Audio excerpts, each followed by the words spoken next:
మిర్చి రైతుల కన్నీళ్లు తొడవడానికి జగన్ వెళితే సరిగ్గా టైం చూసుకుని షర్మిల మీడియా ముందు వాలిపోతారు. మిర్చి రైతుల కష్టాలు వెనక్కిపోతాయి, ఆమె గారి కుటుంబ ఆస్తులు ముందుకు వస్తాయి. అన్యాయంగా టీడీపీ గొండాలు అమాయకుల్ని నరికి చంపుతుంటే, జగన్ బాధిత కుటుంబాల్ని పరామర్శిస్తుంటే సరిగ్గా అప్పుడే షర్మిల ప్రత్యక్షమవుతారు. వివేక హత్య కేసును ప్రస్తావిస్తారు. విద్యార్థులు ఫీజు రియంబర్స్మెంట్స్ పై జగన్ స్పందిస్తే సరిగ్గా అప్పుడే షర్మిల మీడియా ముందుకొచ్చి తల్లి చెల్లి సెంటిమెంట్ పండించే ప్రయత్నం చేస్తారు. ఇదంతా చూస్తుంటే చంద్రబాబు పాలనలో ఫెయిల్ అయిన ప్రతిసారి టాపిక్ను డైవర్ట్ చేయడానికి, చంద్రబాబును కాపాడడానికి షర్మిల కాంగ్రెస్ కండువా ముసుగేసుకుని టీడీపీ స్క్రిప్ట్ చదువుతున్నారు అనిపిస్తుంది. ఇప్పుడు వక్ఫ్ బిల్లు విషయంలో టీడీపీ ఇమేజ్ పూర్తిగా డ్యామేజ్ అవడంతో సరికొత్త స్క్రిప్ట్తో షర్మిల ముందుకొచ్చారు. సునీతకు ప్రాణహాని ఉందంటూ డైవర్షన్ పాలిటిక్స్తో డ్రామాలు మొదలుపెట్టారు. ఇంతకీ షర్మిల వ్యాఖ్యల వెనుక మర్మం అదేనా? సునీత, షర్మిల ఈ ఇద్దరినీ అడ్డుపెట్టి చంద్రబాబు సరికొత్త డ్రామాకు తెరతీశారు. దేశవ్యాప్తంగా వక్ఫ్ బిల్లుపై రగడ చోటు చేసుకుంటున్న నేపథ్యంలో ఏపీ కాంగ్రెస్ అధ్యక్షురాలు షర్మిల కొత్త అంశాన్ని తెరపైకి తెచ్చారు. వివేకానందరెడ్డి కూతురు సునీతారెడ్డికి ప్రాణహాని ఉందని, ఈ నేపథ్యంలో కడప ఎంపీ అవినాష్ రెడ్డి బెయిల్ వెంటనే రద్దు చేయాలని డిమాండ్ చేశారు. అసలు షర్మిల ఈ వ్యాఖ్యలు ఎందుకు చేశారనేది కాంగ్రెస్ పార్టీ నాయకులకే అర్థం కాలేదు. ఇంత అర్జెంటుగా ఈ విషయాన్ని ఎందుకు తెరపైకి తీసుకురావాల్సి వచ్చిందని తలలు పట్టుకుంటున్నారు హస్తం నేతలు. అయితే షర్మిల వివేక హత్య కేసును తెర మీదికి తీసుకురావడం వెనుక అసలు కథ వేరే ఉంది. వక్ఫ్ బిల్లు విషయంలో చంద్రబాబు 2 నాల్కల ధోరణి బయటపడొద్దని, దానిపై చర్చ జరగకూడదనేది షర్మిల ఉద్దేశం. హిందూ ఓటర్ల దృష్టి మరల్చేందుకు దత్తపుత్రుడు పవన్ కళ్యాణ్తో సనాతన వేషం వేయించిన చంద్రబాబు ముస్లిం ఓటర్ల కోసం షర్మిలను రంగంలోకి దించారన్నది అసలు విషయం. చాలా కాలంగా చంద్రబాబు డైరెక్షన్ లో పనిచేస్తున్న షర్మిల పచ్చ పార్టీ ఆదేశాల మేరకే రాజకీయం చేస్తున్నారు. తన రాజకీయ మనుగడ కోసం చిన్నాన్న వివేక హత్య కేసుపై ఎన్నోసార్లు మాట మార్చిన షర్మిల ఇప్పుడు మరోసారి అవినాష్ రెడ్డిని టార్గెట్ చేశారు. తనపై పోటీ చేసి ఎన్నికల్లో గెలిచిన అవినాష్ రెడ్డిని ఎలాగైనా ఈ కేసులో ఇరికించాలనేది షర్మిల ప్రధాన ఉద్దేశంగా కనిపిస్తోంది. ఇప్పటికే వివేకా కూతురు సునీతారెడ్డితో చేతులు కలిపిన షర్మిల ఎన్నికల ప్రచారంలో అవినాష్ రెడ్డిపై విష ప్రచారం చేశారు. అసలు వివేక హత్యతో సంబంధం లేని అవినాష్ రెడ్డిని ఇందులోకి లాగి మకిలి అంటించాలనే టీడీపీ కుట్రలకు సునీతతో పాటు షర్మిల అండగా నిలిచారు. వివేక హత్య కేసుకు సంబంధించి ఇప్పుడు కొత్త వాదన తెరపైకి తెచ్చిన షర్మిల దస్తగిరి లాంటి వారి గురించి ఎందుకు మాట్లాడడం లేదనే విమర్శలు వినిపిస్తున్నాయి. హత్య తామే చేశామని బహిరంగంగా ఒప్పుకున్న దస్తగిరి బెయిల్ రద్దుకు షర్మిల, సునీత డిమాండ్ ఎందుకు చేయడం లేదనే ప్రశ్నలు తలెత్తుతున్నాయి.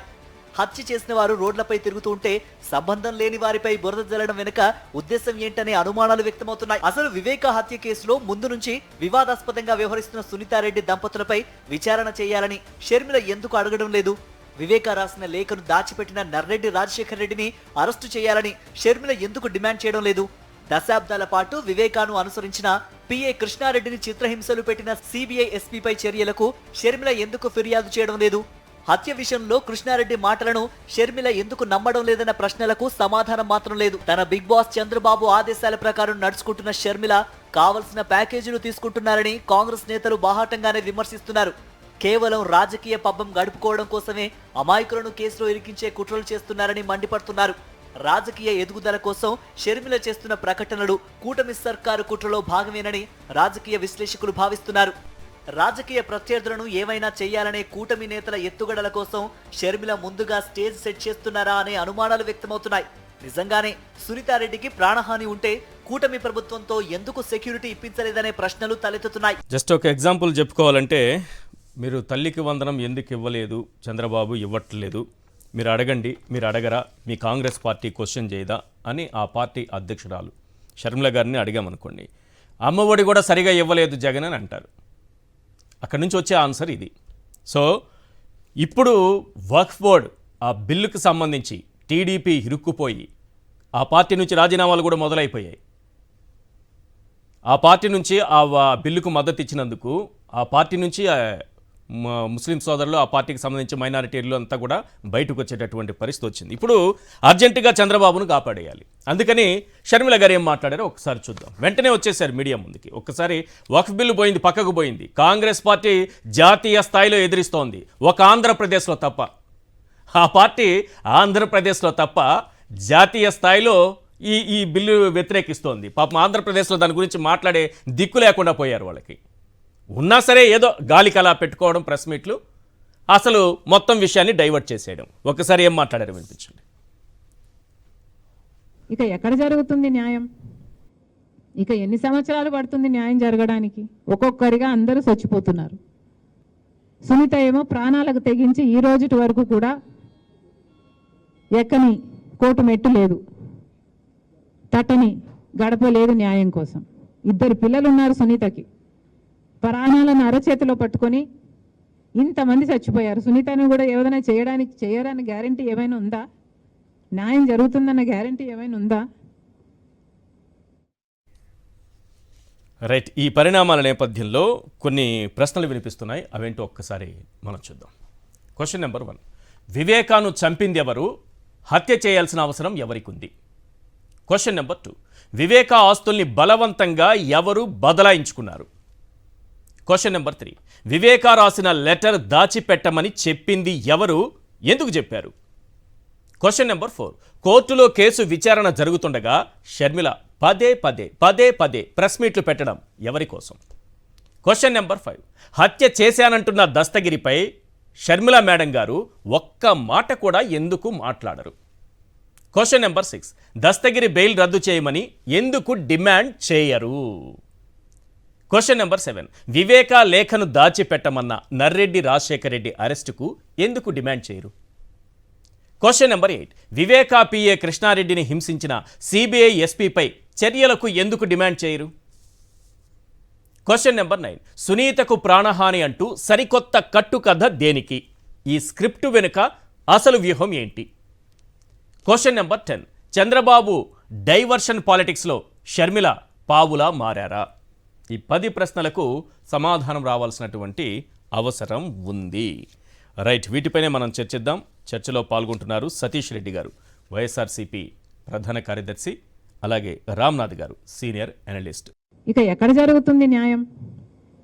ఇక ఎన్ని సంవత్సరాలు పడుతుంది న్యాయం జరగడానికి? ఒక్కొక్కరిగా అందరూ చచ్చిపోతున్నారు. సునీత ఏమో ప్రాణాలకు తెగించి ఈ రోజుటి వరకు కూడా ఎక్కని కోర్టు మెట్టు లేదు, తట్టని గడప లేదు న్యాయం కోసం. 2 పిల్లలు ఉన్నారు సునీతకి. ప్రాణాలను అరచేతిలో పట్టుకొని ఇంతమంది చచ్చిపోయారు. సునీతను కూడా ఏదైనా చేయడానికి గ్యారంటీ ఏమైనా ఉందా?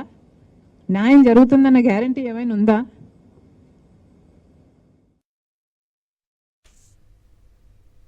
రైట్. సతీష్ రెడ్డి గారు, ఈ వక్ఫ్ బిల్లు పైన దేశమంతా చర్చ జరుగుతున్నప్పుడు కాంగ్రెస్ పార్టీ దాన్ని తీవ్రంగా వ్యతిరేకిస్తున్న టైంలో, టీడీపీకి ఇమేజ్ మొత్తం డ్యామేజ్ అయినటువంటి టైంలో కొత్తగా ఒక కథను తీసుకొచ్చారు. సునీతకు కూడా ప్రాణహాని అనేది షర్మిల గారు. అసలు కాంగ్రెస్ పార్టీ అధ్యక్షురాలిగా తను మాట్లాడాల్సిన అంశాలేంటి, తను మాట్లాడుతున్న అంశాలేంటి? ఈ కొత్త కట్టు కథ ఎవరి కోసం మొదలు పెట్టారు? ఈ స్టేట్మెంట్ వెనుక కారణం ఏమై ఉండొచ్చు అనుకుంటున్నారు?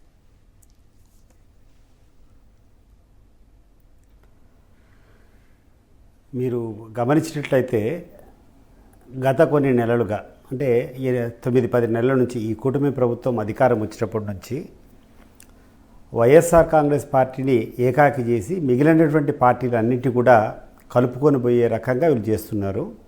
దాంట్లో ప్రధానంగా కాంగ్రెస్ పార్టీ ఎవరైతే మామూలుగా బీజేపీకి వ్యతిరేకంగా ఉందో ఆ కాంగ్రెస్ పార్టీలో కూడా వీళ్ళ యొక్క వ్యక్తిని పెట్టి వీళ్ళ యొక్క వాదనను కాంగ్రెస్ పార్టీ తరఫున కూడా చేపించే దాంట్లో సఫలీకృతులయ్యారు. ఈరోజు మొట్టమొదట షర్మిలమ్మ గారు ఆమె చేసేటువంటి కార్యక్రమాలు ఏంది, ఆమె ఏ పార్టీకి ప్రాతినిధ్యం వహిస్తూ ఉంది, ఏ పార్టీ తరపున ఆమె అధ్యక్షురాలుగా ఉందో ఒకసారి ఆమె ఆలోచన చేసుకోవాలి. కాంగ్రెస్ పార్టీని పక్కన పెట్టేసి ఆమె చంద్రబాబు నాయుడు గారు ఏ స్క్రిప్ట్ చెప్తే ఆ స్క్రిప్ట్ చదివే తప్పితే వేరే రకంగా చేయడం లేదు. ఒకటి. రెండవది, చాలా విండిక్టివ్గా ఒక అజెండాను లోపల పెట్టుకొని కొంతమంది వ్యక్తులను దృష్టిలో పెట్టుకొని వాళ్ళను దుష్ప్రచారం చేయడమో లేకుంటే వాళ్ళను ఇబ్బంది పెట్టేదే ఆమె జీవిత లక్ష్యంగా వ్యవహరిస్తూ ఉంది. ఇది మనం చెప్పడం కాదు. ఆమె చేస్తున్నటువంటి వాదనలు, ఆమె మాట్లాడుతున్నటువంటి తీరు చూసిన తర్వాత రాష్ట్రంలో ఉన్నటువంటి ప్రజలకు అందరికీ కూడా అర్థమవుతూ ఉంది. దేశంలో బీజేపీకి వ్యతిరేకంగా ఉన్నటువంటి పార్టీ కాంగ్రెస్ పార్టీ. ఏ రోజైనా బీజేపీకి వ్యతిరేకంగా ఈమె మాట్లాడుతూ ఉందా? నంబర్ 1. నంబర్ 2, ఈ రాష్ట్రంలో బీజేపీ, జనసేన, ఆ తర్వాత తెలుగుదేశం పార్టీ 3 ఒక కూటమైపోయి ఆ 3 కూడా బీజేపీతో సేల్ అవుతున్నారు. అవును. మరి ఈ సందర్భంగా ఈ పార్టీని సమర్థించాలన్నా లేకుంటే ఈ పార్టీని వ్యతిరేకించేటువంటి వైఎస్ఆర్ కాంగ్రెస్ పార్టీ తరపున ఆమె మాట్లాడాలనేది ఆమె విచక్షణ, ఆమెనే చెప్పాలి సమాధానం. ఎవరు ఆమె ప్రధాన ప్రత్యర్థి? ఆమె ప్రధాన ప్రత్యర్థి బీజేపీతో ఉన్నటువంటి కూటమి ప్రభుత్వమా, లేకుండా ఉంటే వైఎస్ఆర్ ప్రభుత్వం అనేది ఆమెకు క్లారిటీ రావాలా. అది పక్కన పెట్టేసి ఆమె ప్రతిరోజు జగన్మోహన్ రెడ్డి గారిని టార్గెట్ చేయడము, అవినాష్ రెడ్డి గారిని టార్గెట్ చేయడము, ప్రతి అంశంలో కూడా చంద్రబాబు నాయుడు మాట్లాడినటువంటి విషయాలన్నీ కూడా ఇప్పుడు మీరు సున్నితంగా గమనించినట్లయితే ఈ రాష్ట్రంలో చంద్రబాబు నాయుడు గారి క్రెడిబిలిటీ లెవెల్స్ చాలా లోలో ఉన్నాయి.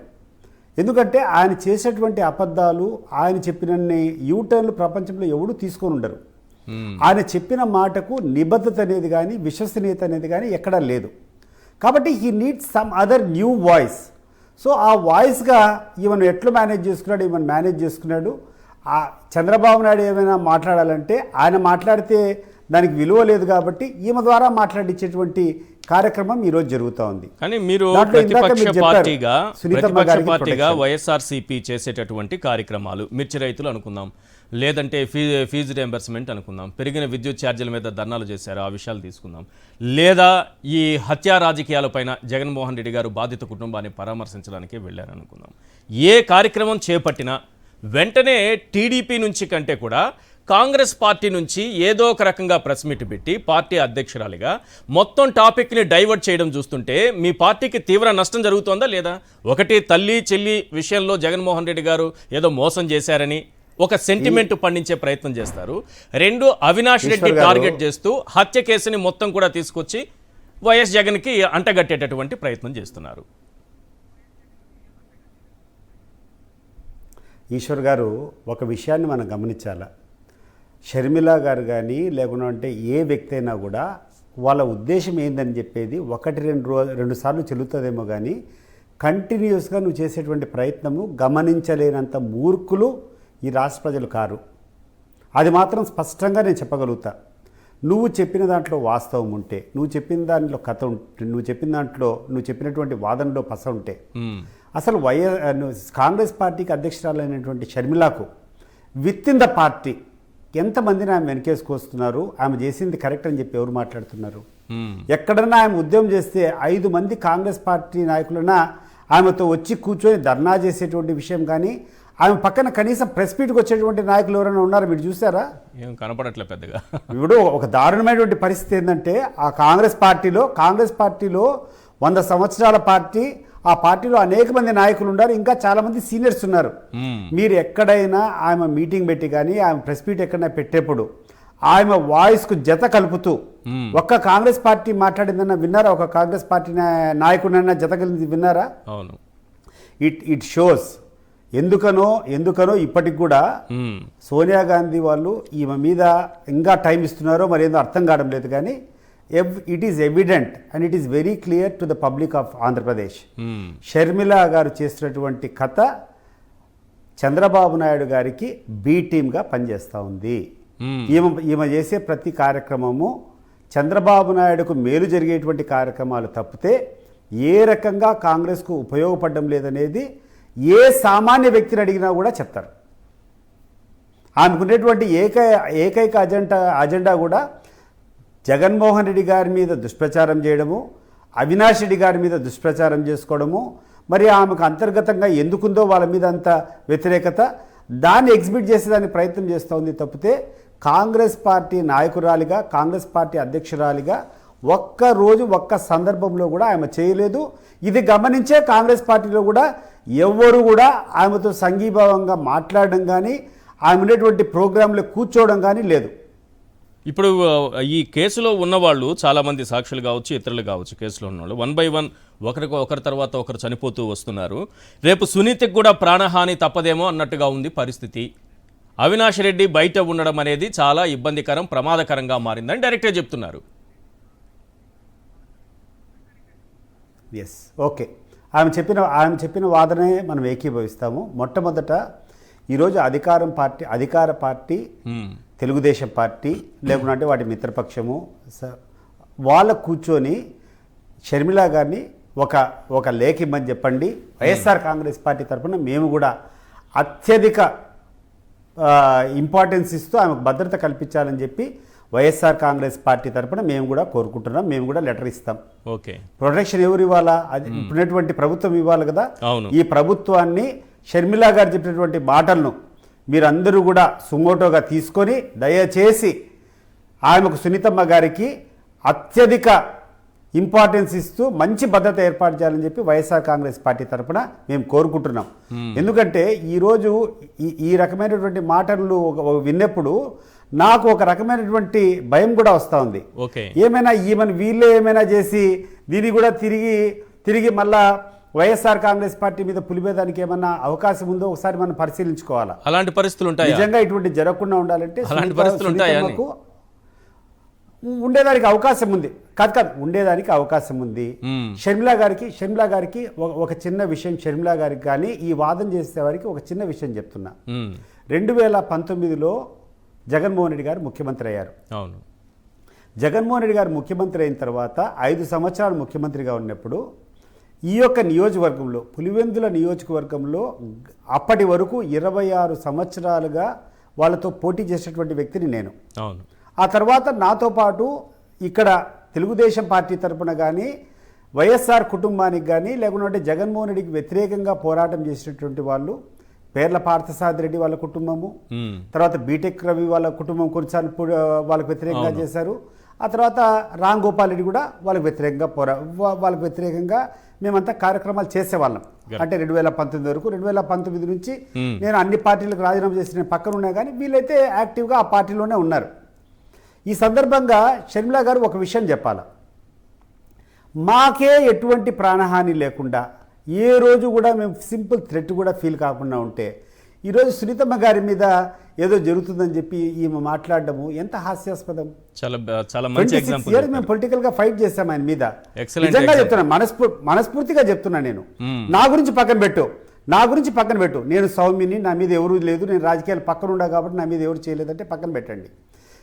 పేర్ల పార్థసారథి రెడ్డి గారు అయితే రాజారెడ్డి గారి మర్డర్ కేసులో కూడా అక్యూజ్డ్ కదా, ఆయన కానీ ఆయన కుటుంబ సభ్యులు కానీ. మరి వాళ్ళకి ఏమైనా జగన్మోహన్ రెడ్డి గారి హయాంలో వాళ్ళకి ఎటువంటి ఇబ్బంది అయినా జరిగిందా? ఒకసారి పులివెందుల్లో వచ్చి మీరు విచారించుకొని చెప్పండి.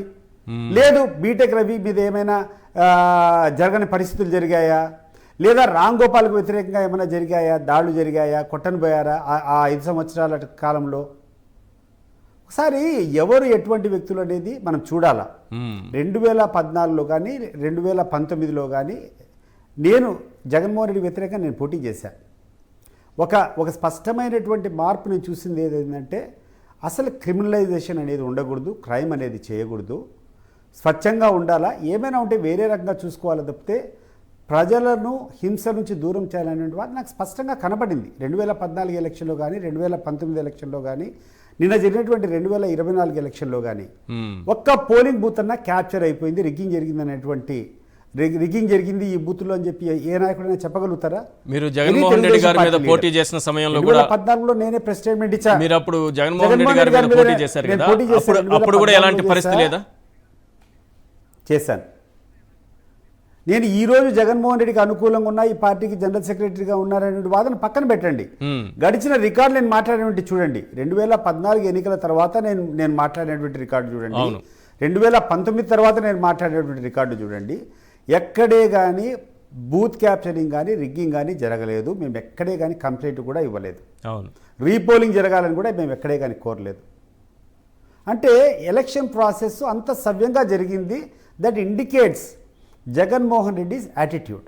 జగన్మోహన్ రెడ్డి ఎటువంటి వ్యక్తి, జగన్మోహన్ రెడ్డి నేరం చేయాలని ఉన్నాడా, చేసే ఆలోచన ఉందా లేదనే దానికి అదే సాక్ష్యం.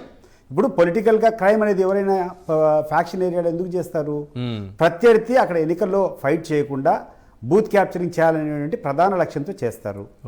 మరి ఈ ఎన్నికల్లో చేయలే.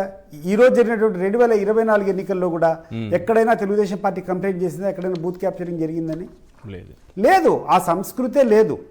ఈరోజు జగన్మోహన్ రెడ్డి గారు ముఖ్యమంత్రి అయిన తర్వాత ప్రజలకు మేలు చేయాలా, వాళ్ళ ద్వారానే తెచ్చుకోవాలని చెప్పేటువంటి యాటిట్యూడ్ ఉంది తప్పితే ప్రజలను భయభ్రాంతులు చేయాలనే లక్ష్యం నాకైతే కనపడలే. అంటే అన్నకే నాకు ఆపాదించే ఒక్కరికే విధంగా నా విషయం పక్కన పెట్టండి. అవినాష్ నేను రెడ్డి అడిగేది- కాదు అవినాష్, మీరు ఇంత గొప్పగా చెప్తున్నారు జగన్మోహన్ రెడ్డి గారి గురించి. మేము పోటీ చేసిన సమయంలో కూడా ఎప్పుడు ఆ దాడులు దౌర్జన్యాలు మేము చూడలేదు అని అంటున్నారు. కొందరు పేర్లు చెప్పే ఎగ్జాంపుల్ కూడా మీరు చెప్తున్నారు. కానీ సొంత చెల్లెలే అవినాష్ రెడ్డిని ఈశ్వర్ టార్గెట్ గారు- చేయడం ద్వారా అన్నను టార్గెట్ చేస్తున్నారు కదా. ఈశ్వర్ గారు, నేను చెప్పడం కాదు, నేను పక్కన పెట్టండి. ఈరోజు నేను totally I'm identified with YSR Congress party. My stand will be to support YSR Congress party and Jagan party. Jagan గారిని అండగా ఉండడమే నా యొక్క లక్ష్యం. ఈరోజు నా యొక్క స్టాండ్ పక్కన తీసేయండి. నేను అడిగేది మిగిలినటువంటి ముగ్గురు నాయకులు ఇప్పుడు ఇంకా తెలుగుదేశంలో ఉన్నారు కదా, వీళ్ళు అనేక కేసులు కూడా ఉన్నారు కదా. మళ్ళీ వాళ్ళకి ఏమైనా అభద్రత జరిగిందా, వాళ్ళకి ఏమైనా వాళ్ళ మీద దాడులు జరిగాయా, వాళ్ళు ఎవరైనా హింసించినారా? జగన్మోహన్ రెడ్డి అత్యధిక ఫామ్లో ఉండి ముఖ్యమంత్రిగా ఉన్నప్పుడు కూడా వీళ్ళ మీద ఏమైనా దాడులు జరిగాయా, వీళ్ళకి ఏమైనా వీళ్ళ ఆస్తులు లాక్కున్నారా, వీళ్ళ మీద ఏమైనా కుట్రలు జరిగాయా చెప్పాలి. ఈరోజు మీరు కూడా విచారించండి. It is open for debate. ఇది మన సాక్షి ఛానల్లో కాకుండా వేరే ఛానల్లో మాట్లాడినా కూడా వాళ్ళని కూడా ఆహ్వానించి అడగాల్సినటువంటి ప్రశ్నలు ఇవి.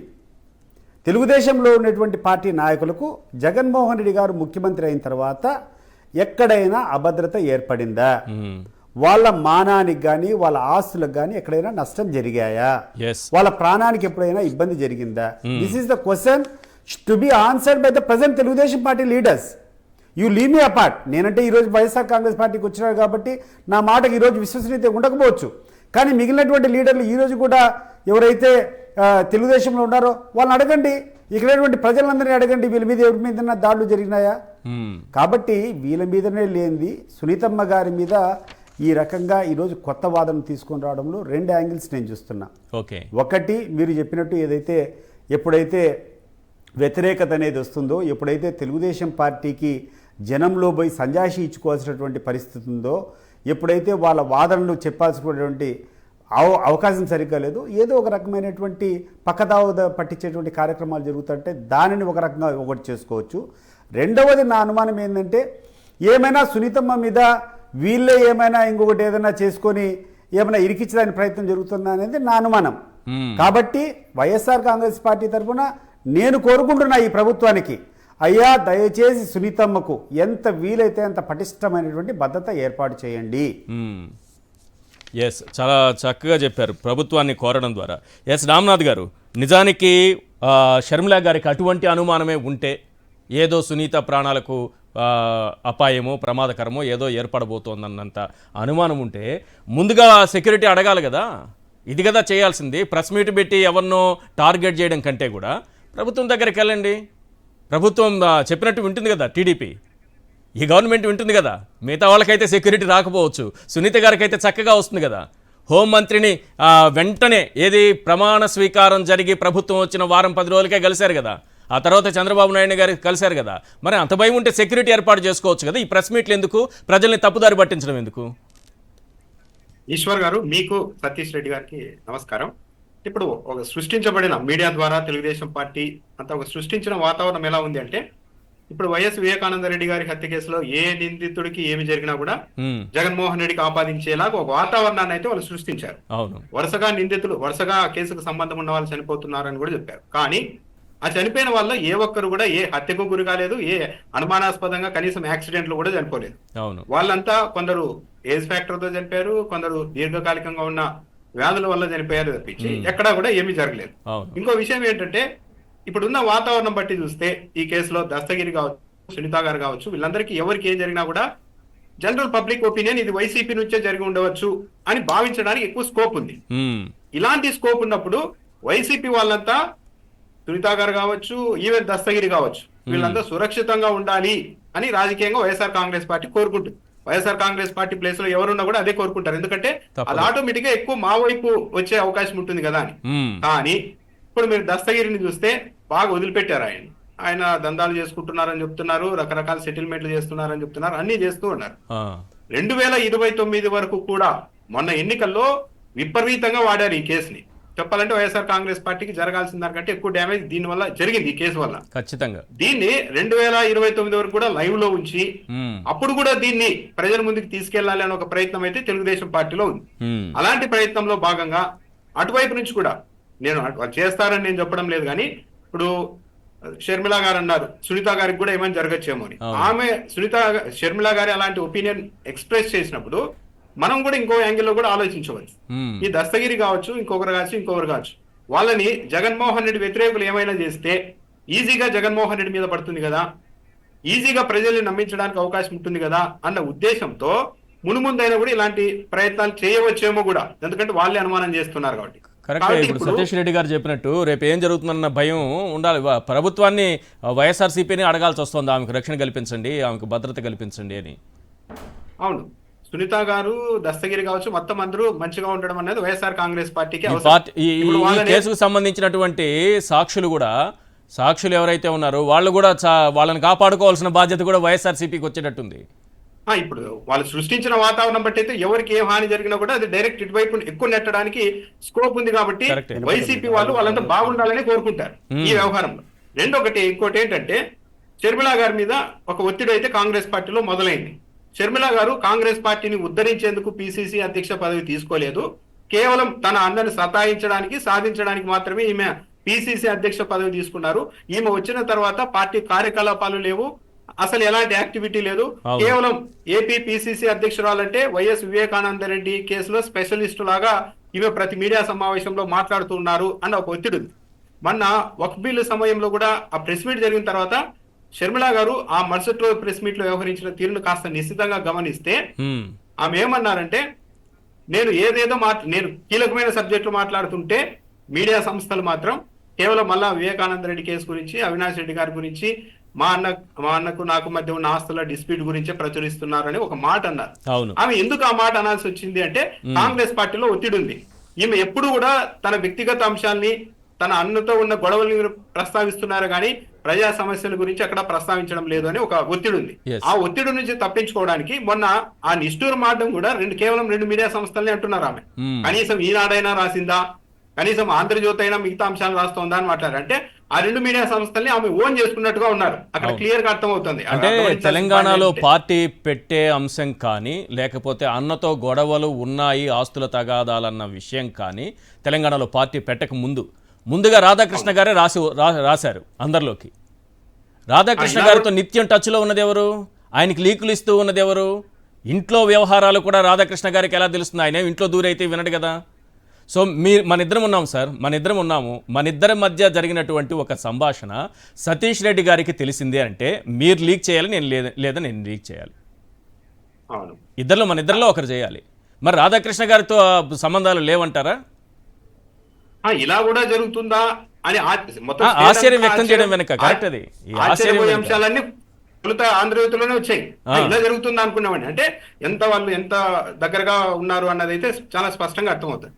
మన మీడియా సమావేశంలో లాస్ట్ గా ఆమె, నేను ఇక పైన ప్రెస్ మీట్ లో నేను మాట్లాడే మెయిన్ సబ్జెక్ట్ మీద మాత్రమే కవరేజ్ ఇస్తేనే మీరు అడిగే ప్రశ్నలు, ఆఖరిలో అడిగే ప్రశ్నలు ఏంటి, ఈనాడు ఆంధ్రజ్యోతి వాళ్ళు వివేకానంద రెడ్డి గారి కేసు గురించి కావచ్చు, జగన్మోహన్ రెడ్డి గారితో ఉన్న ఆస్తుల వివాదాల గురించి కావచ్చు, నేను మాట్లాడే మెయిన్ సబ్జెక్ట్ మీద కవరేజ్ ఇస్తామని హామీ ఇస్తేనే మీ ప్రశ్నలకు సమాధానం చెప్తానంటే వాళ్ళు ఓకే అన్నారు. కానీ ఆ మరుసటి రోజు ఈనాడు పేపర్ లో ఫస్ట్ పేజ్ లో రాశారు. ఈసారి మళ్ళీ ఏం రాశారు? మళ్ళీ ఇదే వివేకానంద రెడ్డి గారి కేసుని లీడ్ తీసుకొని రాశారు ఆంధ్రజ్యోతి, ఈనాడు 2 పత్రికల్లో. ఇప్పుడు ఈ పత్రికలతో, ఈ మీడియా సంస్థలతో షర్మిల గారికి ఎలాంటి డీల్ లేకపోతే ఇక నెక్స్ట్ ప్రెస్ మీట్ లో ఆమె చెప్పినట్టుగానే ఆమె కేవలం ఏ సబ్జెక్ట్ అయితే కాంగ్రెస్ పార్టీకి ఉపయోగపడుతుంది అనుకుంటారో ఆ సబ్జెక్ట్ మాత్రమే మాట్లాడాలి. అలా కాకుండా మళ్ళా వాళ్ళు ఏదో ప్రశ్నలు అడగడం, మళ్ళీ ఇవే అంశాలకి చెప్తూ ఉన్నారు అంటే ఈమె మొత్తం వాళ్ళతో కొల్యూడ్ అయిపోయారు అన్న ఒక కంక్లూజన్ రావడానికి అవకాశం ఉంటుంది. ఈమె వక్ఫ్ బిల్ పైన ప్రెస్ మీట్ పెట్టారనుకుందాం. మీడియా అంతా విన్న తర్వాత మీడియా ప్రతినిధులు అడుగుతారు, ఏది వివేక హత్య కేసు గురించో లేకపోతే ఆస్తుల గురించి ఏదో క్వశ్చన్ వేస్తాను. నేను ఈరోజు వక్ఫ్ బిల్లు పైన మాత్రమే మాట్లాడడానికి ప్రెస్ మీట్ పెట్టాను, ఆ ప్రెస్ మీట్లు ఏమన్నా అంటే సపరేట్గా పెడతాను, ఇప్పుడు ఇది సందర్భం కాదని ఒక మాట చెప్పొచ్చు కదా. రామోజీరావు మీద ఏడ్చినట్టు నటించడం ఎందుకు, రాధాకృష్ణ గారి మీద ఏడ్చినట్టు నటించడం ఎందుకు? సింపుల్ కదా. అంటే ఇప్పుడు కాంగ్రెస్ శ్రేణుల్ని ఇది చేయడానికి అనమాట. నాదేమంటారు, నేను అడిగాను వాళ్ళని మెయిన్ సబ్జెక్ట్ మీదే మీరు రాయాలని నేను నా వంతుగా అడిగాను, కానీ వాళ్ళు వినడం నేనేం చేస్తాను అని చెప్పడానికి. నెక్స్ట్ ప్రెస్ మీట్ లో మీరు చెప్పినట్లు నేను మిగతా అంశాలు మాట్లాడనయ్యా, సింపుల్ కదా, ఇప్పటికే చాలా మాట్లాడేశాను, ఈ సబ్జెక్ట్ మాట్లాడతాను, మీరు కవరేజ్ చేయండి అని చెప్పాలి. అప్పుడు ఒక అంశం ఏంటంటే, షర్మిల గారు ఏ రోజైతే వివేకానంద రెడ్డి గారి కేసుల గురించో తన అన్న జగన్మోహన్ రెడ్డిని విమర్శించడము పక్కన పెట్టిన రోజు ఆమె చూడండి ఇంకా అసలు కవరేజే ఉండదు ఆ ఏ పత్రికలో కూడా. ఆమె ఏమనుకుంటున్నారు, నన్ను ఏమనుకుంటున్నారు, నేను పిసిసి అధ్యక్షురాలిని అని కూడా అన్నారు మన ప్రెస్ మీట్ లో. ఆమె ఏమనుకుంటున్నప్పటికీ కూడా ఆ మీడియా సంస్థలు తెలుగుదేశం పార్టీ వాళ్ళు ఆమెను పిసిసి అధ్యక్షురాలుగా చూడడం లేదు, జగన్మోహన్ రెడ్డి సోదరిగా చూస్తున్నారు. జగన్మోహన్ రెడ్డిని తిడుతున్న సొంత సోదరి కాబట్టి ఆమెకు ప్రాధాన్యత ఇస్తూ ఉన్నారు. కాబట్టి ఆమె వన్స్ ఈ టాపిక్ మాట్లాడడం మానేస్తే ఆమె కవరేజ్ కూడా ఉండదు. కానీ ఆమెకు ఒక కవరేజ్ కావాలి కాబట్టి తప్పనిసరిగా ముందు కూడా మాట్లాడతారు. ఇదంతా తెలుగుదేశం పార్టీకి అల్టిమేట్ గా లాభం చేకూర్చే విధంగానే వ్యవహారం ముందుకు పోతోంది. ఇప్పుడు అవినాష్ రెడ్డిని టార్గెట్ చేయడం ద్వారా, ఎందుకంటే ఆ మాట్లాడింది మీరు వినే ఉంటారు కదా, అవినాష్ రెడ్డి సాక్షులను బెదిరిస్తున్నారు, ఆయన వల్ల ఏమన్నా సునీతకు ప్రాణహాని, ఇమీడియట్గా ఆయన లోపలేసేయాలంటున్నారు కదా. అదే దస్తగిరి చంపానని చెప్తున్నటువంటి వ్యక్తి ఉంటే ఈ డిమాండ్ ఎందుకు చేయరు? దస్తగిరి విషయంలో బెయిల్ రద్దు చేయాలనో అరెస్ట్ చేయాలనో అవినాష్ రెడ్డి మీద చూపిస్తున్నటువంటి కక్ష నిజానికి చంపానని చెప్పినటువంటి వ్యక్తి మీద ఉండదు ఎందుకు? ఈశ్వర్ గారు బీటెక్ రవి గారే ఒక మాట అన్నారు అన్నమాట, ఇది ఎలక్షన్లకు ముందే.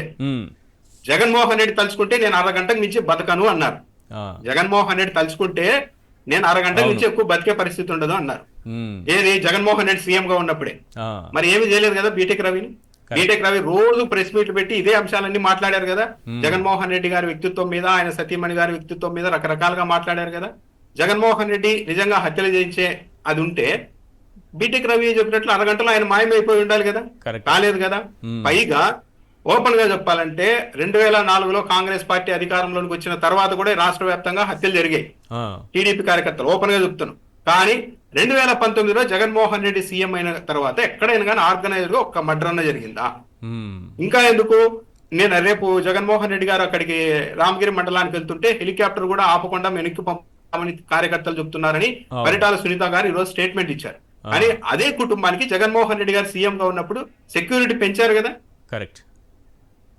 ఎక్కడైనా కానీ ఈవెన్ రాయలసీమ ప్రాంతంలో అప్పట్లో అండేవారు 2019 నుంచి 24 మధ్య వైసీపీ వాళ్ళు ఇంకా అసంతృప్తి వ్యక్తం చేశారు. వాళ్ళ 5 ఏళ్ళు మమ్మల్ని వేటాడితే జగన్మోహన్ రెడ్డి వచ్చిన తర్వాత మమ్మల్ని పూర్తిగా కట్టడి చేసేసారు. అలా కట్టడి చేసిన వాళ్ళని ఈ విధంగా చేస్తున్నారు. ఓవరాల్ గా ఏంటంటే దస్తగిరి కావచ్చు, సునీత గారు కావచ్చు, షర్మిల గారు కావచ్చు, వీళ్ళంతా కూడా జాగ్రత్తగా ఉండాల్సిన అవసరం అయితే ఉంది. వాళ్ళకి సెక్యూరిటీ కల్పించాలని వైఎస్ఆర్ కాంగ్రెస్ పార్టీ కూడా గట్టిగా డిమాండ్ చేయాల్సిన అవసరం అయితే ఉంది. ఎందుకంటే ఇది చాలా సున్నితమైన అంశం. వాళ్ళకి ఏం జరిగినా కూడా ఇటువైపు నెట్టడానికి అవతల వాళ్ళకి ఎక్కువ స్కోప్ ఉంది కాబట్టి. రైట్. అంత పెద్ద కేసు కదా, మరి ప్రభుత్వం ఇన్వాల్వ్ అయిపోయి, చంద్రబాబు నాయుడు గారు ఇన్వాల్వ్ అయిపోయి, ఏది పెద్ద పెద్ద పోలీస్ ఆఫీసర్లతో మంత్రులకు కూడా బ్రీఫ్ చేస్తున్నారట. అసలు ఏం జరుగుతోంది ఈ కేసులో, ఎందుకు సాక్షులు చనిపోతున్నారు, ఏది మంత్రివర్గ సమావేశం ముగిసిన తర్వాత అందరినీ ఒక చోట కూర్చోబెట్టి చెప్పారట, లేదా మిగతా ఏదో సందర్భంలో అందరికీ బ్రీఫ్ చేస్తున్నారంట ఈ కేసు గురించి. మరి ఇంత చేస్తున్నటువంటి ప్రభుత్వం సునీతకు ప్రాణహాని ఉందని షర్మిల గారు అంటుంటే సైలెంట్గా కూర్చుంది ఏంటి? నాకు ప్రాణహాని ఉంది అని సునీత గారు అనడం లేదు. ఈ మధ్య షర్మిల గారే ఎక్కువ మాట్లాడుతున్నారు ఈ కేసు గురించి. అది కూడా మనం గమనించాలి. ఇంకోటి క్యాబినెట్ భేటీలు అనేది ఒక విధంగా ఎంత చులకనగా మీడియా గానీ టీడీపీ గానీ వ్యవహరిస్తుంది అనేది ఆందోళనకరం. ఎందుకంటే క్యాబినెట్ భేటీ ముగిసిన తర్వాత అది సబ్జెక్టు కరెక్షన్, నాకు అది క్యాబినెట్ భేటీ ముగిసిన తర్వాత మంత్రులకే కదా బ్రీఫ్ చేసింది, పోలీసు డీజీపీతో సహా అందరూ వెళ్ళారని. డీజీపీ అందరూ వచ్చి బ్రీఫ్ చేశారు. ఆ తర్వాత ఇదేంటంటే క్యాబినెట్ భేటీలో ప్రజలకు సంబంధించిన అంశాలపైన ఎక్కువగా ఫోకస్ ఉంటుంది మామూలుగా. కానీ ఈ మధ్య చూడండి, క్యాబినెట్ భేటీ అయిపోయిన తర్వాత చిట్ చాట్ గా మాట్లాడే అంశాలే బ్యానర్ ఐటమ్ గా ప్రధాన అంశాలుగా మారుతున్నాయి. వివేకానంద రెడ్డి కేసు అలాగే చేశారు. ఋషికొండలో 100 కోట్లు వేస్ట్ అని చెప్పి అది ఎప్పుడుకో అరిగిపోయిన రికార్డును మళ్ళీ మొన్న కూడా క్యాబినెట్ లో వేసి మరుసటి రోజు మళ్ళీ బ్యానర్లుగా రాసుకున్నారు. అంటే ఇవన్నీ ఎట్టు తిరిగి కొన్ని అంశాలు, చిన్న చిన్న అంశాల ఆధారంగా ఈ జగన్మోహన్ రెడ్డి మీద అటాక్ చేయడానికి ఏమీ లేవు కాబట్టి 2019లో వాడిన అస్త్రాలనే దాన్ని మళ్ళా ఏదో విధంగా సానబెట్టి ఏదో చేసి మళ్ళా కూడా ప్రయోగించడానికి వీళ్ళు సిద్ధమవుతున్నట్టుగా చాలా క్లారిటీగా అర్థమవుతుంది. రైట్. సతీష్ రెడ్డి గారు పదే పదే అవినాష్ రెడ్డి పేరు ప్రస్తావిస్తున్నారు కదా, ఆయన సాక్షుల్ని ఏదో చేసేస్తున్నారంటే, ఏది సిబిఐ పోలీస్ అధికారుల్ని, ఇన్వెస్టిగేషన్ ఆఫీసర్ని ఇంటికి పిలిపించుకొని మరి రిపోర్ట్లు కూడా మార్చేసి వాళ్ళ దగ్గర బలవంతంగా సంతకాలు పెట్టించే స్థాయికి వెళ్ళిపోయారు అవినాష్ రెడ్డి అని అంటున్నారు. అసలు అవినాష్ రెడ్డికి ఈ హత్య చేయాల్సినటువంటి అవసరం ఏముంది, ఎవరికి ఉంటుంది, అసలు కోర్టులో నడుస్తున్న దానిపైన పదే పదే ఈ ప్రెస్ మీట్లు ఏంటి?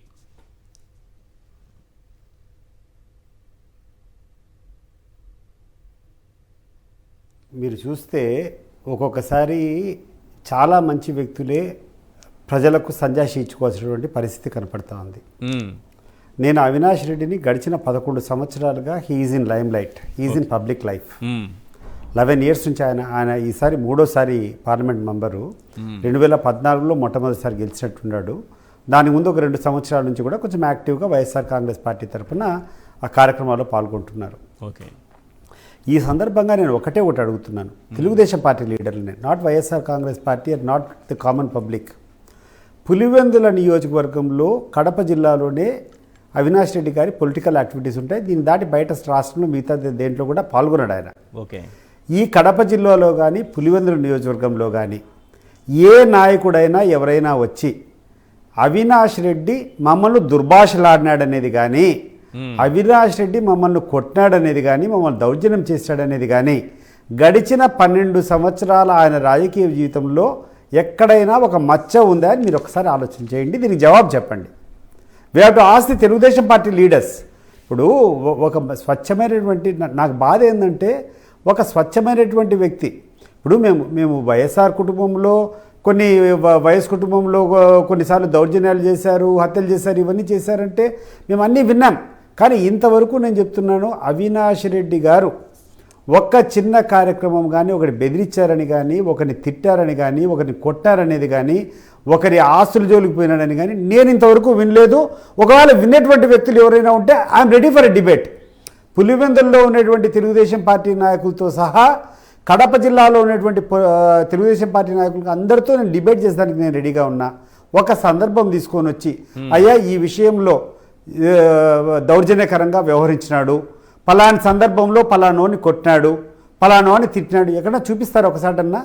మరి 12 సంవత్సరాల రాజకీయ చరిత్రలో ఎక్కడ కూడా మచ్చలేని వ్యక్తి వివేకానంద రెడ్డిని చంపాడు అనేటువంటి ఆలోచన చేయడము ఎంత దారుణంగా ఉంటుంది. ఏమవసరం ఉంది? First of all Avinash Reddy గారికి వివేకానంద రెడ్డి సంపాదించినటువంటి అవసరం ఏముంది? లాజికల్గా మీరు చెప్పండి నాకు. మీరే చెప్తున్నారు ఒకవైపు జగన్మోహన్ రెడ్డి అవినాష్ రెడ్డి ఒకటని. సరే, మరి జగన్మోహన్ రెడ్డి అవినాష్ రెడ్డి ఒకటైపోయి అవినాష్ రెడ్డికి జగన్మోహన్ రెడ్డి గారి దగ్గర చాలా విలువ, చాలా వెయిటేజ్ ఉంటే వివేకానంద రెడ్డి జైలుకి పోవాల్సినటువంటి అవసరం ఏముంది? Point number 1.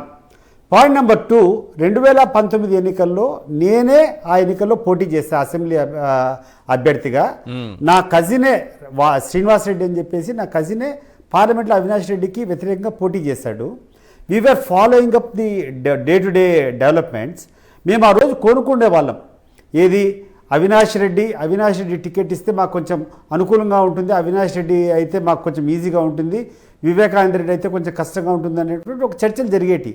కానీ ఎలక్షన్కు లాంగ్ బిఫోర్ ఆ నామినేషన్ ఇస్తానికి ముందే అవినాష్ రెడ్డి గారి పేరును అనౌన్స్ చేశారు. అనౌన్స్ చేసిన తర్వాత we felt happy. Avinash Reddy అయితే కొంచెం మనకి ఈజీగా ఉంటుందిలే, ఎక్స్పీరియన్స్ వివేకానంద రెడ్డి కంటే అవినాష్ రెడ్డి బెటర్ అనుకొని చెప్పి మేము హ్యాపీ ఫీల్ అయినాము. We have seen in the papers, we have seen everywhere. వీళ్ళిద్దరూ కలిసి ప్రచారం చేసేటువంటి సందర్భాలు ఉన్నాయి. కరెక్ట్. వివేకానంద రెడ్డి పోయి స్వయంగా పోయి వివిధ గ్రామాల్లో పోయి అవినాష్ రెడ్డిని గెలిపించండి, జగన్మోహన్ రెడ్డిని గెలిపించండి, వైఎస్ఆర్ కాంగ్రెస్ పార్టీని గెలిపించండి అని చెప్పి వివేకానంద రెడ్డి గారు చేసినటువంటి ప్రచారాన్ని నేను ఒక ప్రత్యక్ష సాక్షిని. దీన్ని ఎవరైనా కాదని చెప్తారా? మరి ఆ రోజు టికెట్ కన్ఫర్మ్ అయిపోయిన తర్వాత ఇంకా ఏం అవసరం ఉంటుంది అవినాష్ రెడ్డి గారికి? మనస్తత్వమా? వెన్నలాంటి మనిషి, ఇంతవరకు ఎవరిని ఒక మాట కూడా అనలా. అటువంటి వ్యక్తి, దౌర్జన్యం చేయాల్సినటువంటి వ్యక్తి, ఒకరి మీదన్నా దౌర్జన్యం చేశారా ఇంతవరకు? మరి దౌర్జన్యం చేసేటువంటి చరిత్ర లేనటువంటి వ్యక్తిని ఇంకొకరిని ఎవరైనా చంపాలంటే ఒక బలమైన కారణం ఉండాలా? ఏనా కారణం చెప్పండి? ఏ కారణం లాజికల్గా somebody has to tell me what is the reason. ఏ కారణం చేత వివేకానంద రెడ్డి చెప్పాలని ప్రయత్నం చేశారు? కొంతమంది ఏమంటారంటే టికెట్కు అడ్డం పడాలనుకుంటున్నారు. నేనే చెప్తున్నాను, వివేకానంద రెడ్డి గారే అవినాష్ రెడ్డి గారు క్యాండిడేట్ అని చెప్పి ప్రచారం కూడా చేశారు. అది నేను చూసా పేపర్లో. అవినాష్ రెడ్డి గారి క్యాండిడేచరు జగన్మోహన్ రెడ్డి గారు వివేకానంద రెడ్డి గారి హత్య ముందే అనౌన్స్ చేశారు. ఇది ప్రతి ఒక్కరికి తెలిసినటువంటి విషయమే. మీరు ఒకసారి ఆ పేపర్ కట్టింగ్స్ చూడండి. అవినాష్ రెడ్డి గారు పార్లమెంట్ పోటీ చేస్తాడు, ఆయనే క్యాండిడేట్ అని చెప్పి వివేకానంద రెడ్డి గారు చనిపోక ముందే అనౌన్స్ అయిపోయింది. ఆయన జమ్మలమడుగు నియోజకవర్గంలో ప్రచారానికి కూడా వెళ్ళొచ్చారు కదా, ముందు రోజు ప్రచారం కూడా చేసి వచ్చారు. వెళ్ళొచ్చారు. ఆ ముందు రోజు కాదు, దాని ముందు 4-5 సార్లు కూడా పోయారు. అవును. ఇప్పుడు not 1 or 2 days, I think long before, ఒక 10 days బ్యాకే నేను చూశాను. నాకు బాగా గుర్తుంది, ఎందుకంటే నేను ఎలక్షన్ నేనే పోటీ చేశా కాబట్టి నాకు బాగా గుర్తుంది. దానికంటే వివేకానంద రెడ్డి గారు చనిపోక ఒక వారం 10 రోజుల ముందే ఈయన ఒక క్యాండిడేచర్ అనౌన్స్ అయిపోయింది. కాబట్టి ఇతనికి రాజకీయంగా ప్రత్యర్థి కాదు, నంబర్ 1. నంబర్ టూ మీరు గమనించాల్సింది ఏదంటే ముఖ్యమైనటువంటి point, Vivekananda Reddy is a very weak person. అంటే శారీరకంగా చాలా చిన్న స్టేచర్ ఉంటుంది, మెత్తగా ఉంటాడు, అప్పటికే చాలా ఏజ్ కూడా ఎక్కువ, చాలా ఈజీ. ఒకవేళ ఆయన చంపాలనుకుంటే ఆయన ఇంట్లోకి వీళ్ళకు ఈజీగా పోయేదానికి అవకాశం ఉంటే గొంతు నిలిమి చంపేవాళ్ళు కదా, అతని మీద నరకాల్సినటువంటి అవసరం ఏముంది? మీరే ఒక వైపు కూర్చొని ఎవిడెన్సెస్ అన్ని ట్యాంపర్ చేయాలనుకున్నారు, గొడ్డలతో నరికిన తర్వాత అతని కూర్చొని చేయాలనుకున్నారు. ఎవరైనా తెలివి ఉండేవాళ్ళు రెడ్ హ్యాండెడ్గా ఒక బలం లేనటువంటి దొరికితే సైలెంట్గా కూర్చొని గొంతు నులివేసి పక్కన పెట్టుకొని హార్ట్ అటాక్ అని చెప్పచ్చు కదా. అవును, ఒకవేళ ఎవరైనా ప్లాన్ చేసి చేయాల్సినటువంటి అవసరం ఉంటే వివేకానంద రెడ్డి ఇంట్లోకి పోయి గొంతు నులివేసి చంపేసి హార్ట్ అటాక్ అని చెప్పచ్చు కదా. అది కాకుండా గొడ్డలతో నరికారంటే ఎవరో ఆయన మీద విపరీతమైనటువంటి కసునేటువంటి వాళ్ళు, లేకుంటే విపరీతమైనటువంటి ద్వేషం ఉండే వాళ్ళు చేసేదానికి అవకాశం ఉంది తప్పితే ఒక ప్లాన్డ్గా ఒక అలిబీ కోసం చేసేవాళ్ళు. ఒకవేళ వీళ్ళ వాదన అంతా ఏంది, చంపారు, చంపిన తర్వాత ఎవిడెన్స్ అంతా ట్యాంపర్ చేయాలన్నారు. ఏదైనా పిచ్చోళ్ళు ఉండారా ఈ లోకంలో? సైలెంట్గా ఒక వ్యక్తి ఇంట్లో దొరికితే గుట్టు చప్పుడు కాకుండా గొంతులు వేసి పక్కన పెట్టి హార్ట్ అటాక్ అని చెప్పేది ఈజీనా? లేకుంటే గొడ్డలతో నరికి అది క్లీన్ చేసుకొని ఈ వేరే కారణం చేత చనిపోయినాడని చెప్పడం సులభం? మీరు చెప్పండి ఈశ్వర్ గారు. కానీ మొన్న షర్మిలా గారు మాట్లాడుతూ ఒక పాయింట్ చెప్పాలి. మొన్న షర్మిలా గారు మాట్లాడుతూ ఈ వివేక హత్య జరిగిన తరువాత ఉదయాన్నే ఆ స్పాట్ లో ఎవరున్నారు, అవినాష్ రెడ్డి ఉన్నారా, లేకపోతే సునీత నర్రెడ్డి ఉన్నారా? అవినాష్ ఉన్నారు కదా అని అంటున్నారు. అంటే అక్కడ ఎవరు ఉంటే అంటే దాక్కున్న వాళ్ళు అవసరం లేదు, అంటే ఎవరు చేశారనే తర్వాత విషయం. కానీ వెనకున్నారు కాబట్టి వీళ్ళు లేరు కాబట్టి అక్కడ వాళ్ళకి సంబంధం లేదు. అవినాష్ రెడ్డి ఆ స్పాట్ లో ఉన్నారు కాబట్టి అవినాష్ రెడ్డికే సంబంధం అని అన్నట్టుగా ఉంది. కాదు, షర్మిలమ్మ గారిని ఒకటే అడుగుతున్నా. షర్మిలమ్మ గారు, సునీతమ్మ గారు, మీరు చెప్పండి, అవినాష్ రెడ్డి గారిని ఏదో జరిగింది అడిగిపోయి చూడమని చెప్పింది శివప్రకాష్ రెడ్డి లేకుంటే ఇంకోరేమన్నా చెప్పారా? ఆయన ఫోన్ వచ్చిన తర్వాత ఈయన పోయినాడా, లేకుంటే ఈయన పోయి ఆడపోయి కూర్చొని క్లీనప్ చేశాడా? ఓకే. నంబర్ 2, నిజంగా అవినాష్ రెడ్డికి పాత్రనే ఇది ఏదైనా ఉండి చంపాలనుకుంటే గొడ్డలతో నరికించాల్సినటువంటి అవసరం ఉందా? ఓకే. గొడ్డలతో వీళ్ళే నరికి మళ్ళీ కూర్చొని ఆ ఏరియా అంతా క్లియర్ చేసి చేయాల్సినటువంటి అవసరం ఉందా? లేకుంటే ఆ రకమైనటువంటి ప్రతిఘటన ఏమైనా చేయగలిగినటువంటి శక్తి ఏమైనా వివేకానంద రెడ్డి గారికి ఉందా? ఒక వీక్ పర్సన్, శారీరకంగా వీక్గా ఉన్నటువంటి పర్సన్ దొరికితే ఊరికే ఒక దిండు తీసుకొని పోయి ఆయన మీద అదుపుతే ఊపిరి ఆడకుండా చేస్తే చనిపోతాడు ఆయన. సో దాన్ని వదిలిపెట్టి కూర్చొని గొడ్డలతో నరికి మళ్ళీ కూర్చొని ఎవిడెన్సెస్ అంతా ట్యాంపర్ చేయాలని చెప్పి ప్రయత్నం చేస్తారని చెప్తున్నారు. నేను అడుగుతున్నా, ఇప్పుడు ఎవిడెన్సెస్ ట్యాంపర్ చేయాలంటే ఆడ ఒక లేఖ దొరికింది, ఆ లేఖను దాచిపెట్టమని చెప్పి ఎవరిచ్చారు చెప్పు నీకు? మరి సిబిఐ వాళ్ళకి చిత్తశుద్ధి ఉంటే వాళ్ళ మీద ఎవరైతే ఆ లేఖను దాచిపెట్టాలన్నారో వాళ్ళని ఎందుకు ఈ కేసులో తీసుకొని వచ్చి పెట్టేది? వాళ్ళ పేరు పెట్టాలి కదా, వాళ్ళ పేరు. అది కూడా అనుమానాస్పదమే కదా. ఒక ఎవిడెన్స్ని తీసుకొని పెట్టి దాచిపెట్టారనేటువంటి ఒక నెపము అవినాష్ రెడ్డి గారి మీద పెట్టినప్పుడు ఆ లెటర్ను తీసుకొని దాచిపెట్టేటువంటి వాళ్ళ మీద కూడా అదే సెక్షన్ అప్లికబుల్ కదా, మరి ఎందుకు పెట్టలేదు వాళ్ళు? రెండవది, ఈ దస్తగిరి అనేటువంటి వ్యక్తి విచ్చలవిడిగా కూర్చొని ఈరోజు పులివెందుల్లో ఒక టెర్రరిస్ట్ బాగా తిరుక్కొని సెటిల్మెంట్లు అవి చేసి తిరుగుతున్నాడు. ఈరోజు సునీతమ్మ గారిని నేను ఒకటి స్ట్రైట్ క్వశ్చన్ అడుగుతున్నా, నువ్వు ఎక్కడైనా ఆ యొక్క దస్తగిరిని తీసుకొని పోయి లోపల పెట్టాలి. ఏమమ్మా, అతను పబ్లిక్గా ఒప్పుకుంటున్నాడు, బహిరంగంగా ఒప్పుకుంటున్నాడు, నేనే గొడ్డలు తీసుకున్నాను నరికినా అని చెప్పి. మీ తండ్రిని అంత పైశాచికంగా హత్య చేసేటువంటి వ్యక్తి బయట ఉండకూడదు, సభ్య సమాజంలో తిరగకూడదు, అతని వెంటనే తీసుకుని పోయి లోపలికి వేయాలనేటువంటి ఇంగితం నీకు ఉండాలి కదా, అనేటువంటి ఆ స్పిరిట్ నీలో ఉండాలి కదా. నువ్వు ఎప్పుడైనా అటువంటి ప్రయత్నం చేసావా? లేదు. మొట్టమొదట ఆమె ఒకసారి ఆలోచన చేసుకోవాలా, ఆ దస్తగిరిని లోపల పెట్టాలా? మా తండ్రిని పైశాచికంగా చేసినటువంటి వ్యక్తి బహిరంగంగా తిరుగుతూ ఉంటే అసలు ఆమె ఎట్లా సహిస్తాంది? నాకు అర్థం కావడం లేదు అది. అండ్ రెండవది ఏంటంటే, నిజంగా చెప్తున్నా నేను, మనస్ఫూర్తిగా ఈ రోజు కాదు, నేను మన సాక్షి డిబేట్లో కాదు, ఏ డిబేట్లో అయినా వచ్చేదానికి కూడా నేను రెడీగా ఉండా. అవినాష్ రెడ్డి గారి క్యారెక్టర్ గురించి, అవినాష్ రెడ్డి గారు ఎక్కడైనా దౌర్జన్యాలు చేశారని కానీ, ఒక వ్యక్తితో మిస్బిహేవ్ చేశారని కానీ, ఒకడిని సాధించాడని కానీ, ఒకడి ఆస్తులు లాక్కున్నాడని కానీ, ఒకడిని చెయ్యెత్తి కొట్టినాడని కానీ ఎక్కడైనా ఎవరైనా నిరూపిస్తారా? 12 సంవత్సరాలు, ఈరోజు ఆయన కొత్తగా ఈరోజు రాజకీయాలకు లేదు. He has 12 years of political career. ఈ 12 సంవత్సరాల్లో ఆయన ఎక్కడైనా ఆయన యొక్క వ్యక్తిత్వాన్ని చంపుకొని కానీ మిస్బిహేవ్ చేసేటువంటి సందర్భం ఎక్కడైనా ఉందా? తెలుగుదేశం పార్టీ లీడర్లు దీనికి సమాధానం చెప్పాలా? మరి అటువంటి వ్యక్తి కూర్చొని వాళ్ళ బంధువునే చంపాడని చెప్పేటువంటి ఆ అభియోగం ఏదుందో దీన్ని ఎంత సమర్థవంతంగా వీళ్ళు తీసుకొని పోయారంటే జనంలోకి. దీంట్లో ఒకటి ఈశ్వర్ గారు, ఐ ఫైండ్ వీళ్ళు దట్ టూ గుడ్ పర్సన్స్ అనిపిస్తూ ఉంది నాకు. వీళ్ళ మీద జరిగింది కూడా వీళ్ళు చెప్పుకోలేనంత బలహీనంగా ఉన్నట్టు నాకు అనిపిస్తూ ఉంది. కరెక్ట్. ఇప్పుడు ఈ రకమైనటువంటి వాదన నిజంగా వీళ్ళకి జరుగుతూ ఉంటే ఏమంటే వీళ్ళు నాకు తెలిసి వీళ్ళు కొంచెం భయపడినట్టుండారు. అభియోగం మా మీదనే వస్తుంది కదా, మేము ఏదైనా కూర్చొని ఎక్కువగా దీన్ని ప్రెజెంట్ చేస్తే బలపడుతుంది అనేటువంటి నెగ్లెక్ట్ చేయడం వల్ల ఇది బలంగా వాళ్ళకి చుట్టుకున్నట్టు అనిపిస్తోంది నాకు. నేను రెండు క్వశ్చన్స్ నేను అడుగుతున్నా. వ్యక్తిగతంగా అవసరమన్నా ఉండాలి అతన్ని చంపేదానికి, రెండోది అటువంటి నేచర్ అన్నా ఉండాలా? ఈ రెండూ లేనప్పుడు ఎందుకు అవినాష్ రెడ్డి గారు వాళ్ళు చంపుతాడు? నంబర్ 1. ఇంకొకటి ఏంటంటే బలమైన కారణం ఏంటంటే జగన్మోహన్ రెడ్డి దగ్గర నిజంగా వీళ్ళకు విలువ ఉందని చెప్పి అందరూ చెప్పుకుంటున్నారు కదా. మరి విలువే ఉంటే వివేకానంద రెడ్డి గురించి పట్టించుకోవాల్సినటువంటి అవసరం వీళ్ళకి ఏముంది? కరెక్టే కదా. Correct, right. మీరు చెప్పండి సార్, ఏంటిది హత్య చేయాల్సిన అవసరం ఎవరికి ఉంది? ఎందుకంటే షర్మిల గారు మాట్లాడుతూ అన్నటువంటి మాటలు అంటే ఆ స్పాట్లో ఎవరున్నారు? అవినాష్ రెడ్డి ఉన్నారు, సునీత నరెడ్డి లేరు కదా అని క్వశ్చన్ చేస్తున్నారు. ఇప్పుడు ఈశ్వర్ గారు వీళ్ళు వచ్చేసి కుటుంబ సభ్యులు హైదరాబాద్ లో ఉన్నారు, అవినాష్ రెడ్డి గారు పులివెందుల్లో ఉన్నారు. మీ బాబాయ్కి ఏదో జరిగిందని ఎవరైనా సమాచారం ఇస్తే మేము ముందు వెళ్ళకుండా ఉంటారా? ఎవరన్నా వెళ్ళకపోయి ఉంటే అనుమానపడాలి. వెళ్ళకపోయి ఉంటే వీళ్ళది ఏదో ప్రమేయం ఉంది కాబట్టి వెళ్ళకుండా ఉన్నారు, పులివెందుల్లో ఉన్నా అనేసి. అవును. మీ బాబాయ్కి సంథింగ్ ఏదో జరిగింది అన్నప్పుడు, గుండెపోటు ఏదో పడిపోయారు అన్నప్పుడు వెళ్ళిపోయారు అక్కడికి. నిజంగా ఏరే ఉద్దేశాలు ఉండి ఉంటే వెళ్ళరు. ఒకటి, ఇంతకాలం దీని మీద పెద్ద ఎత్తున అంతర్గతంగా చర్చ జరుగుతున్నప్పటికీ ఇందాక సతీష్ రెడ్డి గారు చాలా వాల్యుబుల్ పాయింట్ ఓపెన్ గా చెప్పేశారు.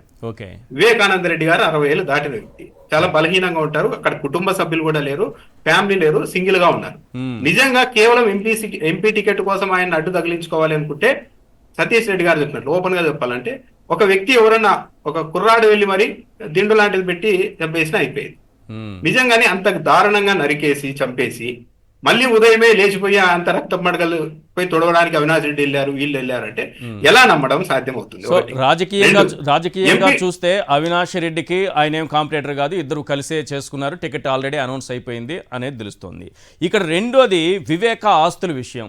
ఈ ఆస్తులు పోతాయంటే బాధపడేది ఎవరు? బలవంతంగా బదలాయించుకుంది ఎవరు? షేర్లు కానీ ఇతర ఆయన సైన్ చేసేటటువంటి అధికారం లేకుండా చేసింది కానీ, ఇవన్నీ ఆలోచిస్తే ఎవరు?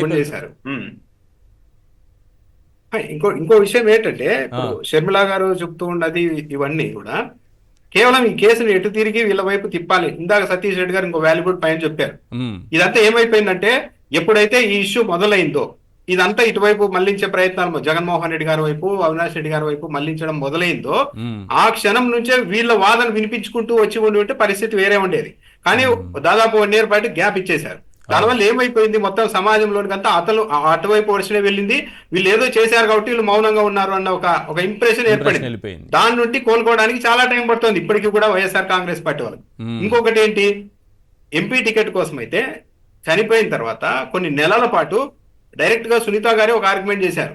అవును, మా నాన్న అవినాష్ రెడ్డి కోసం ప్రచారానికి వెళ్ళారు అని చెప్పారు. పవర్ పాయింట్ ప్రెజెంటేషన్ కాదు ఎంపీ టికెట్ కోసమే మర్డర్ చేశారు అన్న వర్షన్ కొన్నేళ్ల తర్వాత షర్మిల గారు వీళ్ళంతా కలిసి తెరపైకి తెచ్చారు. నిజంగానే ఎంపీ టికెట్ కోసమే అది జరిగి ఉంటుంటే ఎప్పుడు ఢిల్లీకి వెళ్లి సిబిఐ వాళ్ళకు షర్మిల గారు అప్పుడు చెప్పే వరకు కూడా ఈ వాదన వాళ్ళు వినిపించబోతున్నారని కూడా తెలియదు. నిజంగానే ఎంపీ టికెట్ కోసం జరిగి ఉంటే నువ్వు పోటీ చేయమ్మా అని షర్మిల గారికి వివేకానంద రెడ్డి గారు చెప్పి ఉంటే అది ఆ రోజే చెప్పాలి కదా. కనీసం ఒక వారం తర్వాత అయినా చెప్పి ఉండాలి కదా. మర్డర్ జరిగిన తర్వాత చెప్పలేదు. అప్పటి వరకు 1 నెల పాటు అవినాష్ రెడ్డి ఎంపీ క్యాండిడేట్, ఆయన గెలిపించండి అని చెప్పి జమ్మలమడుగులో మా నాన్న ప్రచారానికి వెళ్ళారని స్వయంగా సునీత గారే చెప్పారు. ఇంకా అలాంటప్పుడు మళ్ళీ ఎంపీ టికెట్ కోసం ఈయన పోటీ వస్తారు అని ఎలా అనుకుంటారు? ఎస్, కాదు.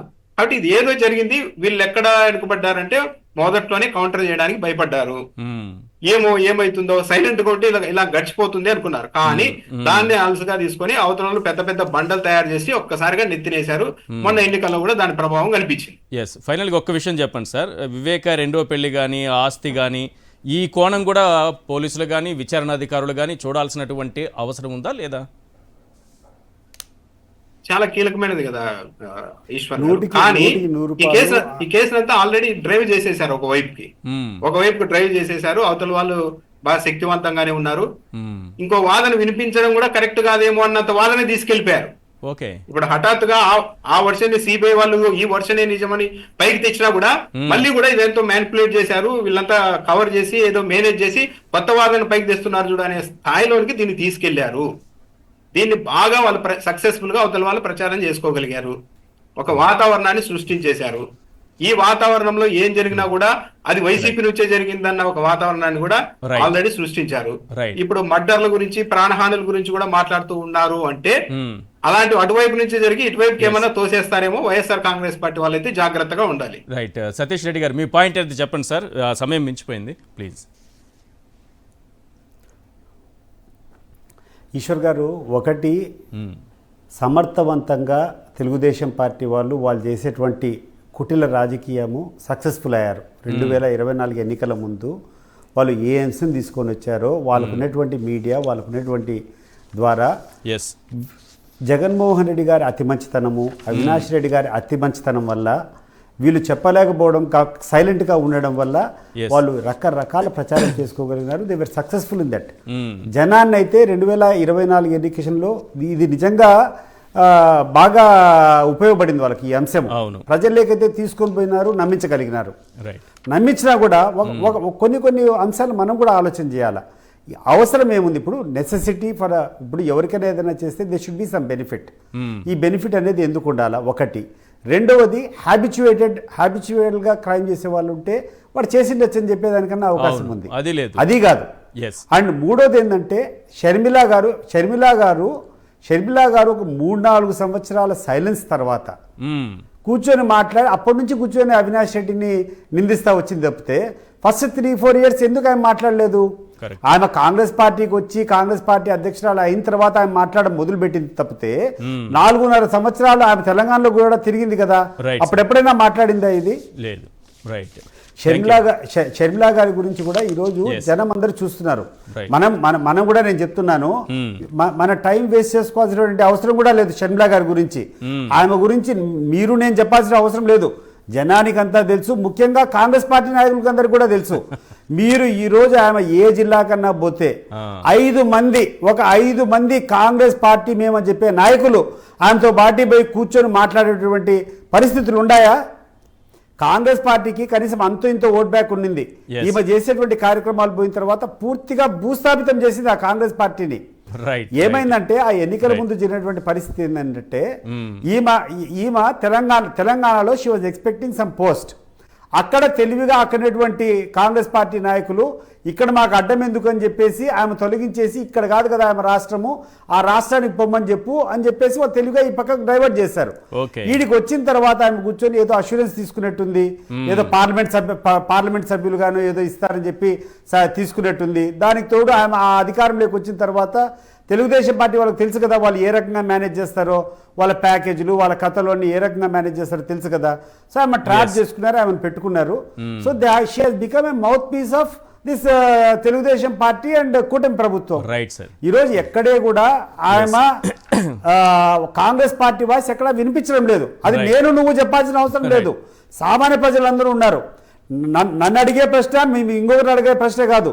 కాంగ్రెస్ పార్టీ నాయకులను ఎక్కడైనా కూర్చొని, అయ్యా షర్మిలమ్మ గారు కాంగ్రెస్ పార్టీకి అధ్యక్షురాలిగా ఆమెకు అర్హత ఉందా అని చెప్పి అడిగితే వాళ్ళే చెప్తారు కాంగ్రెస్ పార్టీ వాళ్ళు. Right. Thank you sir. Thank you Satish Reddy గారు చర్చలో పాల్గొన్నందుకు. అలాగే రామ్నాథ్ గారు thank you so much sir. ఇది ఇవాళ చర్చా కార్యక్రమం. చూస్తూనే ఉండండి సాక్షి టీవీ.